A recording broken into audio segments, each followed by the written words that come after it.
Hi. This is the recording for lecture 14. Thank you to all that attended the real time e-learning this afternoon. Apologize that there were some hiccups along the way, and on reflection, I felt that video was too embarrassingly bad to release, so I'm going to I'm creating a new video to release on online. That's the first thing. The second thing is there were some parts that I might have not been very clear on. I'm going to use this opportunity to explain myself, not explain myself, to explain the material again. And for those that were in the lectures, what I will do is I will reiterate all these points at the very end, so that you don't need to listen to the entire thing and hear my irritating voice over again, but I can just scroll all the way to the end and to kind of correct any of the screw-ups that I did. So without any further ado, let's get on with the lecture. So we talked about this so-called this slide a few times already. So on the part on the SQL, we studied on that in the first half of the course. And after we came back from the week break, we went on to the ER diagrams, which we will have over here. That is in the data modeling. And over the last 2 weeks in particular, we first talked about the closure of attributes, closure of the schemas, and then we talked about normalization, lossless decomposition, functional dependency preserving. These all deal with database designs. Today, what we are going to discuss about is on this part, whereby how the data is being physically stored onto the disk itself. So so that will be the new the other portion that we have not discussed on. That will be the topic of today. So the outline, what is how does data stored? How is data being stored on the disk? That will be the main one of the outlines of today, and how the records are being organized, and that'll be the first part. In the second part of the lecture, we'll be talking about things as the primary index, secondary index, the B+ tree, and also a bit of hashes here and there. So without further delay, let's go on. So this is the storage overview. So there's primary, secondary, tertiary. So the main thing we work on is on primary disk, which is the main memory, which is your RAM. So memory there is being washed out every single time you start your PC or your laptop. What happens is that the database is usually stored or however on the disk, and the non-volatile access is slower than that of the main memory. So if we have a latency analogy, how far away is the data? So we usually work with things like the memory or the cache, and this is where your so-called your data is stored on.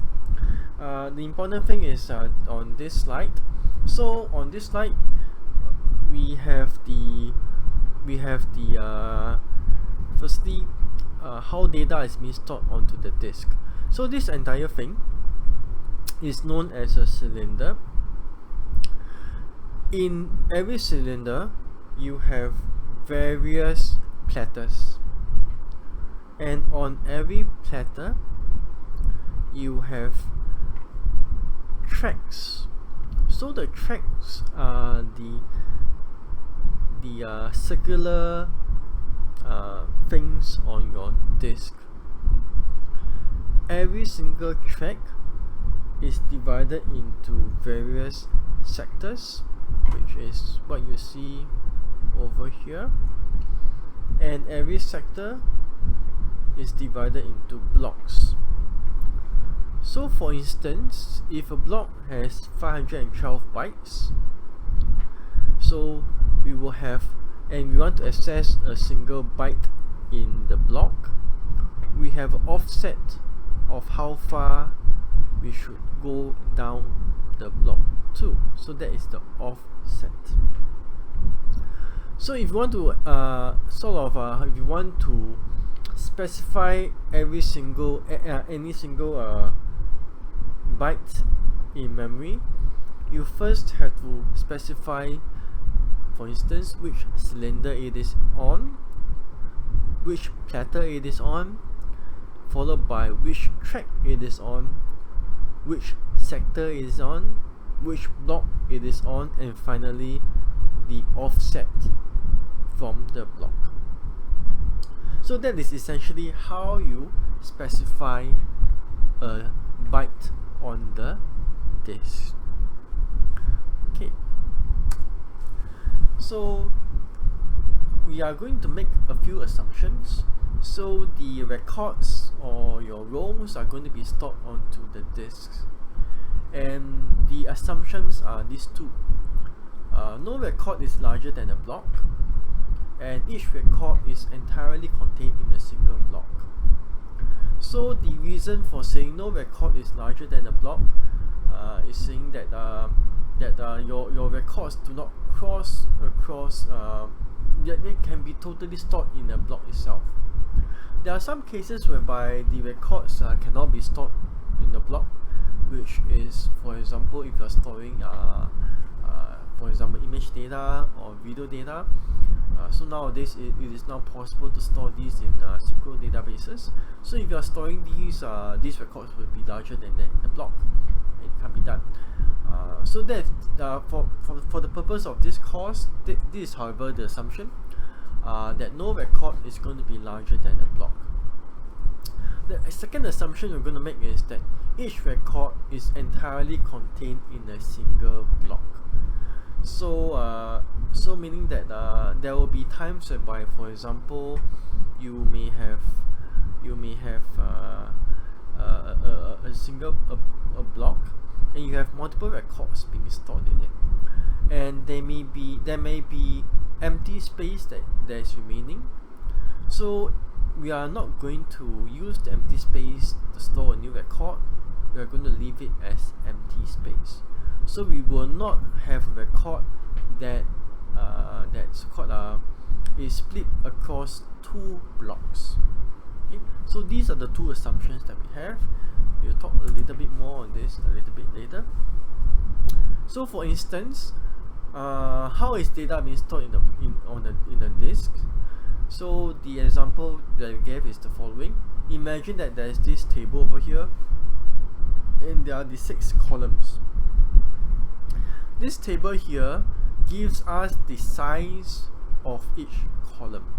So for example, SID is of 8 bytes, SNAME 16 bytes, gender 8, and so on.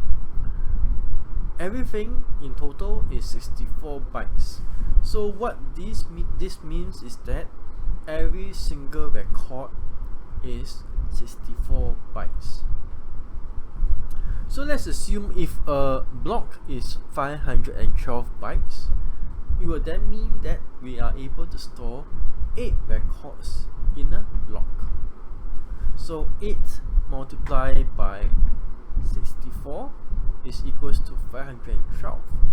So if a block is 512 bytes, each record is 64, so we hence can store 8 records in a single block. So this is the motivating thing. And then we will the next is that there are certain ways that we can store the records as. So this is there are 2 ways essentially. One is as a fixed length record, and the other one is as a variable length record. We look at the first one first, which is the fixed length record.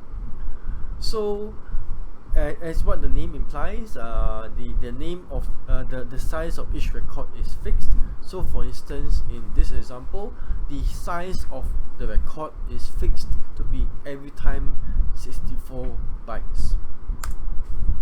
In the fixed length record, we are going to although there's fixed length, so as what we mentioned earlier, there may be a chance whereby the records may cross boundaries. So we are going to ensure, or rather we're going to constrain this and going to restrict it into saying that records will not be able to cross boundaries, and then we are going to allow unused bytes at the end of a block. Okay, so that's the main thing. The second thing that you may want to take note of is the following. So for deletion of records, when you delete off a record, there are essentially three ways that you can deal with it.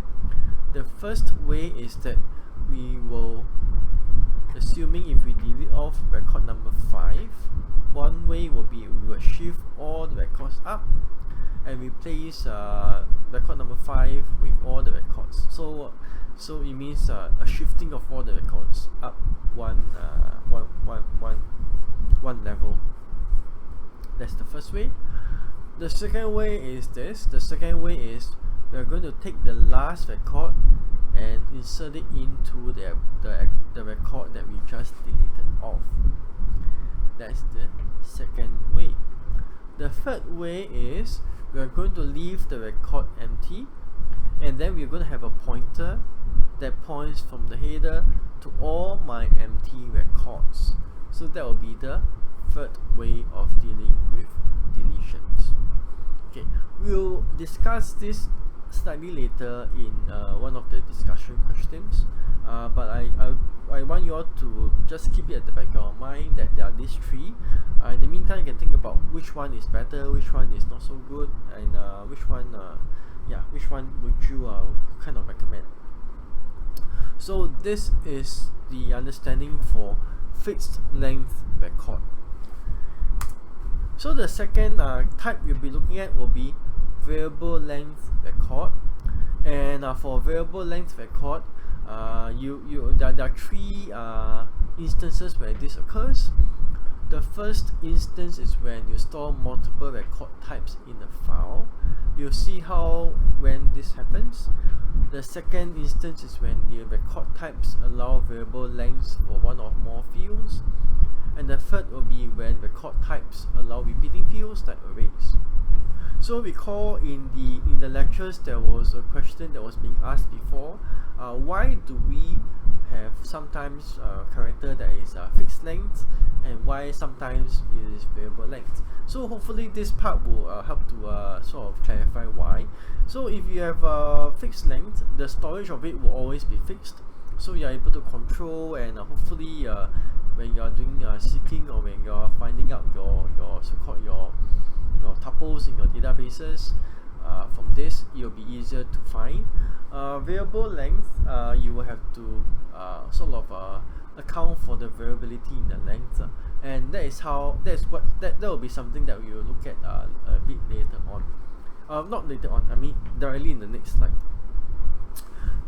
Before we go to the next slide, even for variable length records, there are always two parts to it.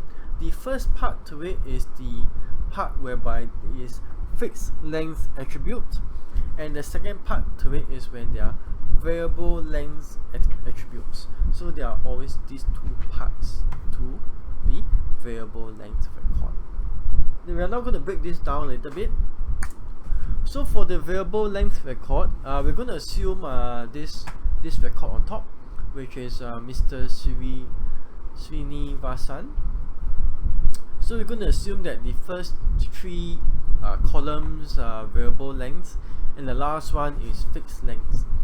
So as you can see in this record, what you have is you have the first three attributes that are of variable length, and what I mean is that the first three attributes point to records, rather point to attributes that are of variable length. The fourth one is a fixed length attribute. So how do we interpret these numbers over here? So for the variable length attribute, which is this three, the first number points to the start of my variable length attribute. That's why 21 points to this 21 over here. The second number points to the length of the attribute. So we have 5 because this attribute is of length 5. This refers to 10101. Let's look at the second attribute, which is also is a fixed length but pointing to a variable length attribute. The start of the variable length attribute is 26, which corresponds to Srinivasan. The number of characters is 10, so it corresponds to the 10 characters here.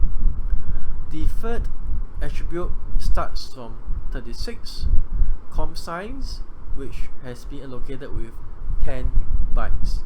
And the fourth one, which is 65,000, is a fixed length attribute of 8 bytes. And so it is always stored in this manner. Okay. We are now going to introduce this null bitmap. So it has 4 bytes. 1 byte corresponds to if the number stored there, or rather the data stored in for the attribute is null or not. So for instance, if this is null, this byte will be set to true. So if the the department is null, this will be set to true or 1. So in this case, none of the attributes are null, so hence all the bytes are stored as 0. Okay, so this is how we interpret the null bitmap. This is how data is being stored in a record. We are going to look at how the data is being stored in a block. So in a block, what happens is that at the beginning, we always have a block header. And this block header specifies the number of records or entries in that block. So we're going to have the header at the beginning that tells the number of entries. Records are stored starting from the end of the block. So it starts from here and all the way to the top. There is a pointer here that points to the relevant records in the block. So if you delete off a record, what happens is that we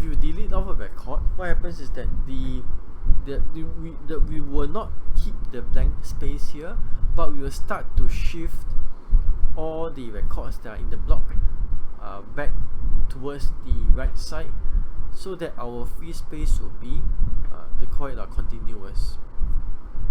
So of course one of the worry is that will this be a very costly operation? So this will not be costly. Why? Because typically a block is just from 4 to 8 kilobytes, and so the cost of doing this will not be too high. Okay, so we have covered fixed length and variable length record.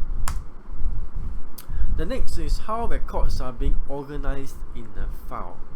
So there are 4 ways whereby the records are being organized in a file. We'll look into these in greater detail right now. So the main things that you may want to focus a bit on is on the sequential file organization, maybe a bit on hashing file, but hashing file we will talk more about this when we go into the indexes, and also in the multi-file clustering file, multi-table clustering file organization. So sequential file is designed for efficient processing of records in the sorted order based on some search key. So in this case, the search key can be any attribute or set of attributes, need not be the primary key or even the super key. So it might be things whereby you may search for this key or rather this attribute very often, and so you may want to organize it based on that search key. So in this example, the search key or attribute that is being sequentially arranged on is the first one, which is the ID. And what we see over here is that we have the numbers here that are arranged in order. notice that there is this last attribute here, which is like a pointer. This pointer points to the next record, next record, next record. And for instance, so what this table is trying to say is the following. Initially, there was no Verdi in this table, so it was from Mr. Einstein, it just goes to Al Said. What happened was that what happened was that in the course of the operations, Mr. Verdi joined the college, and he has an ID of the following. So it is an insertion it is considered to be an insertion. So when this record is being inserted, what happens is that instead of now Einstein pointing directly to Al Said, Einstein now points to Mr. Verdi, and the next pointer for Verdi points now to Al Said. So this maintains the sequence of the records. So of course, if you have frequent deletions and insertions, this will cause an issue. So what happens is that after a certain time, if the database has too many of such pointers that goes, especially it goes across blocks, then we may go the database may go for reorganization, whereby you will then reorganize all the records in sort of like a proper sequence in the physical space. Maybe something like a defragmentation of your PC. So yeah, so this is how sequential file organization works like. Then we have the multi-table clustering file organization. So this is very unique, whereby in fact it stores records of more than one relation in a single block. So at the bottom table, we have that for the department table. At the top, it is for the department name. So what we have is that we are storing this in a table that looks like the following. So interesting. It is called clustering because in this table you realize that we are clustering according to the. Maybe you can think through for 1 minute. What are we clustering according to?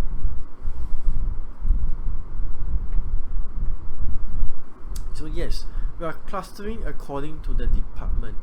So notice that for the department of computer science, we have all the people that are in computer science beneath this record.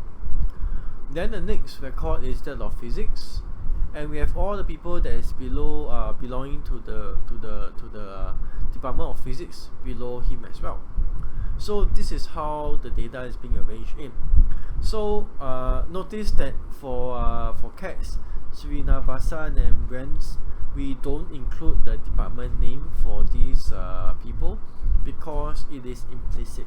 So you don't have to explicitly say that they are from the Department of Computer Science. Of course, this form of organization has some issues.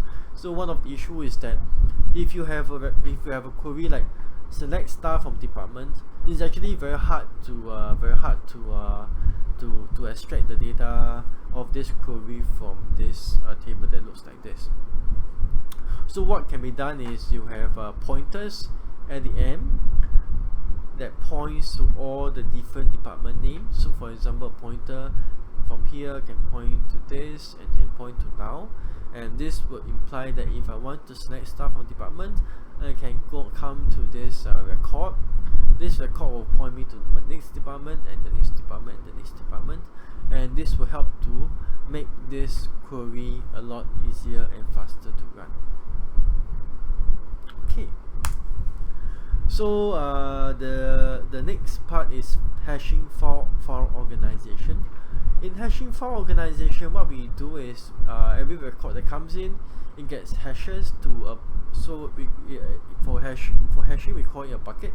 It gets hashed into a new bucket, And for each bucket, we then have the block addresses that we put over here, and these block addresses will point to the record in the block. So the main thing we want to emphasize is that for hashing file organization, we want to ensure that the size of, or rather the number of records eventually into a bucket is kept is kept as equal as possible. So we don't want any hash buckets to have too much records at any point of time. We want it to be as equal as possible, and intuitively you can also tell why. Because we just want to make sure that we get to search less records. So for example, let's say if we have 100 records in our database, and assuming if our hash is done really well and we have 10 buckets, and so each bucket will end up with just 10 records, it will mean that whenever we search through whenever we are searching for any record, what we need to do is we just need to do the hash, go to that bucket, and then search through that 10 entries in the bucket. So this is when we have very uniform distribution of our records across all the buckets. On the flip side, on the worst case scenario is that all 100 records fall into one single bucket. Then in that case, then your hash function is actually virtually useless, because in the end you're still going to have to do a sequential search across all the records in your database. So then it gets really useless. Yeah. So in the next slide, you'll see an example of records that are being stored in various buckets. So so the key thing is we want all the records to be as evenly distributed across all these buckets as much as possible. Now we have some very simple exercises. So consider the deletion of record number 5.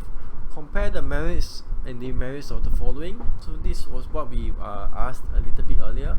So if we delete record 5, move record 6 to 5, 7 to 6, 8 to 7, 9 to 10, 9 to 8, 10 to 9.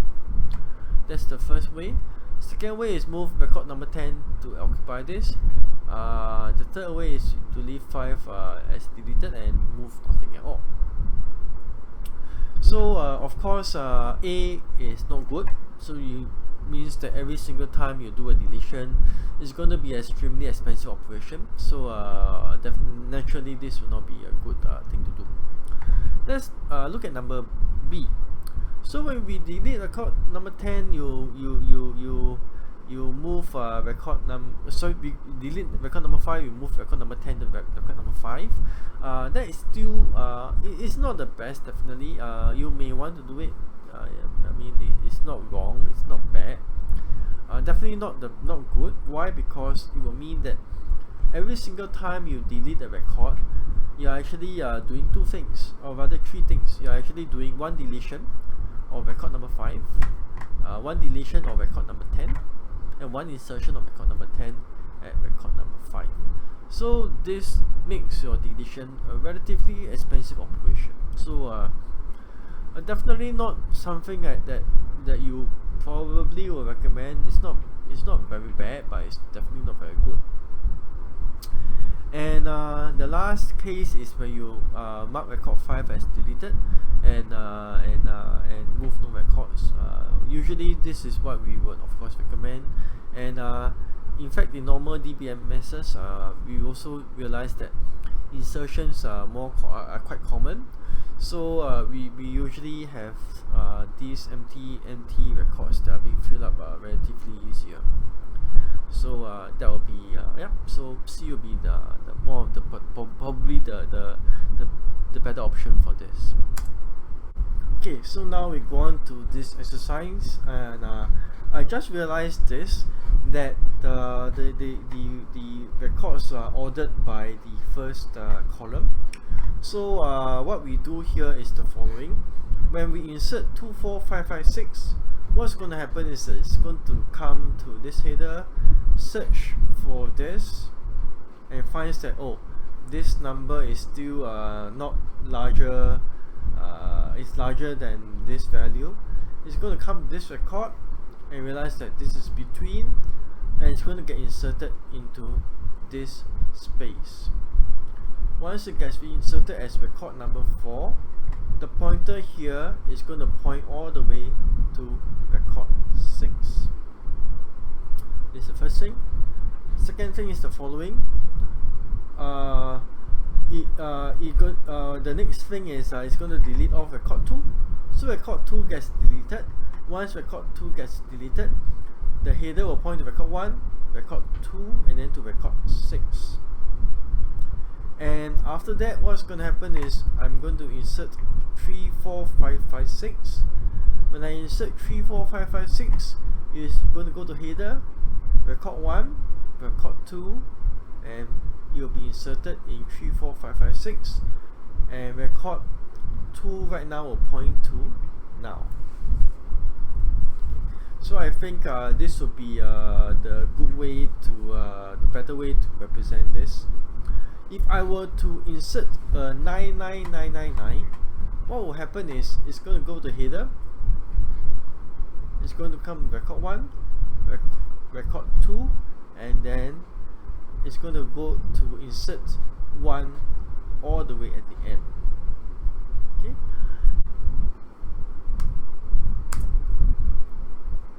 Okay.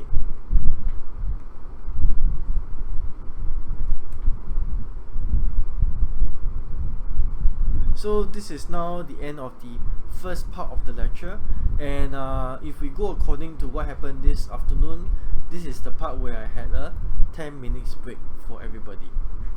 However, there's one thing that I did also in the lecture this afternoon, which is to ask for the teaching feedback.